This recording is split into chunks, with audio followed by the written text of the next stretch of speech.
ప్రభువును రక్షకుడైన యేసుక్రీస్తు నామములో ఈ మాటలు వింటున్న మీ అందరికీ హృదయపూర్వక వందనాలు. ఈరోజు నా కోసం ఆత్మీయ కార్యక్రమానికి మిమ్మల్ని అందరినీ ప్రేమపూర్వకంగా ఆహ్వానిస్తూ ఉన్నాను. అందరూ బాగున్నారు కదా? చిన్ని ప్రార్థన చేసుకుని వాక్యాన్ని ధ్యానము చేద్దాం.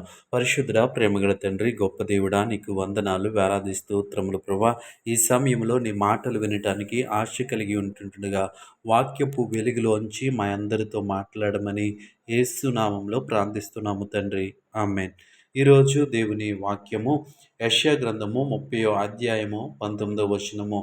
ఆయన నీ మాట వినగానే నీకు ఉత్తరమిచ్చెను.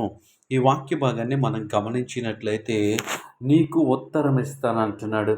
ఎవరికి ఆయన ఉత్తరం ఇస్తాడు అంటే, ఆయన నీ మాట వినగానే, ఎవరి మాట అయితే ఆయన వింటాడో వారికి ఆయన ఉత్తరం ఇస్తానంటున్నాడు. అంటే ఆయన మన ప్రార్థన అంగీకరించాలి అంటే, ఆయన మన ప్రార్థనకు సమాధానం ఇవ్వాలి అంటే, ఆయన మనకి సహాయము చేయాలి అంటే మన మాట ఆయనకు మన మాట ఆయన వినే విధంగా ఉండాలి. అంటే మన మాట ఆయనకి వినిపించాలి.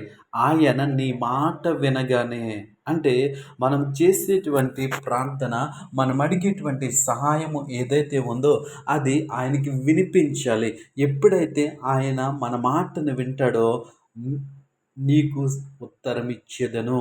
దేవుని నామానికి మహిమ కలుగును గాక. ఈ మాటలు వింటున్న ప్రియ సహోదరి, సహోదరుడా, మనం చాలాసార్లు దేవుని సన్నిధిలో ప్రార్థన చేస్తూ ఉంటాం. ఆ ప్రార్థనకి ప్రతిఫలం ఎందుకు రావట్లేదు అంటే, మన మాట ఆయనకి వినిపించటం లేదు. అంటే మనము ఆయనకి వినిపించేలా మాట్లాడట్లేదు. లేదా మనం మాట్లాడేటువంటి మాట ఆయనకి చేరకుండా మధ్యలో ఏదో ఒక అడ్డు మనకి కనిపిస్తూ ఉంది. కాబట్టి మనము సమాధానము పొందుకోలేకపోతున్నాం. ఆయన సహాయాన్ని పొందుకోలేకపోతున్నాం. ఈ మాటలు వింటున్న ప్రియ సహోదరి, సహోదరుడా, మన మాట ఆయన వినగానే ఆయన నీకు ఉత్తరం ఇస్తానంటున్నాడు. దేవునామానికి మహిమ కలుగును గాక. ఆయన నీ మాట వినగానే నీకు ఉత్తరం ఇచ్చును. అయితే మన అతిక్రమములు ఏవైతే ఉన్నాయో ఆ మాట ఆయన యొద్దకు చేరకుండా అడ్డుగా ఉన్నాయేమో, మన అపరాధములు ఏవైతే ఉన్నాయో ఆ అపరాధములు మన మాట ఆయనకి చేరకుండా ఆటంకముగా ఉన్నవేమో, ఒక్కసారి మనల్ని మనము పరిశీలన చేసుకుందాం.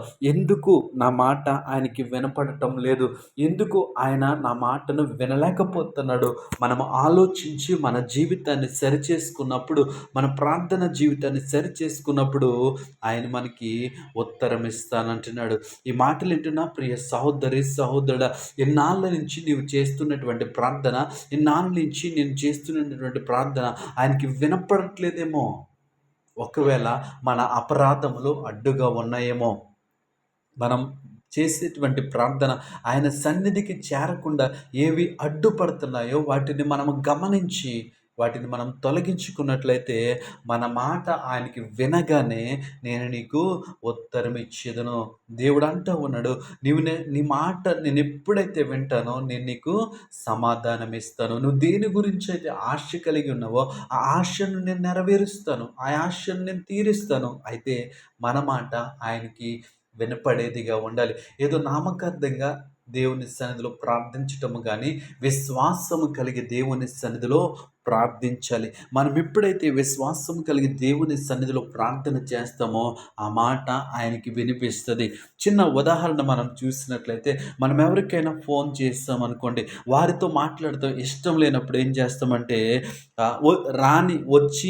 రాని మాటలు మాట్లాడుతూ ఉంటాం. ఇంతలో సిగ్నల్ లేదని ఫోను కట్ చేస్తూ ఉంటాం. అంటే మనకి వారితో మాట్లాడటానికి ఇష్టం లేదు కాబట్టి వినపడనట్టు మనము పొడి పొడి మాటలు మాట్లాడుతూ సిగ్నల్ లేదని కట్ చేస్తూ ఉంటాం.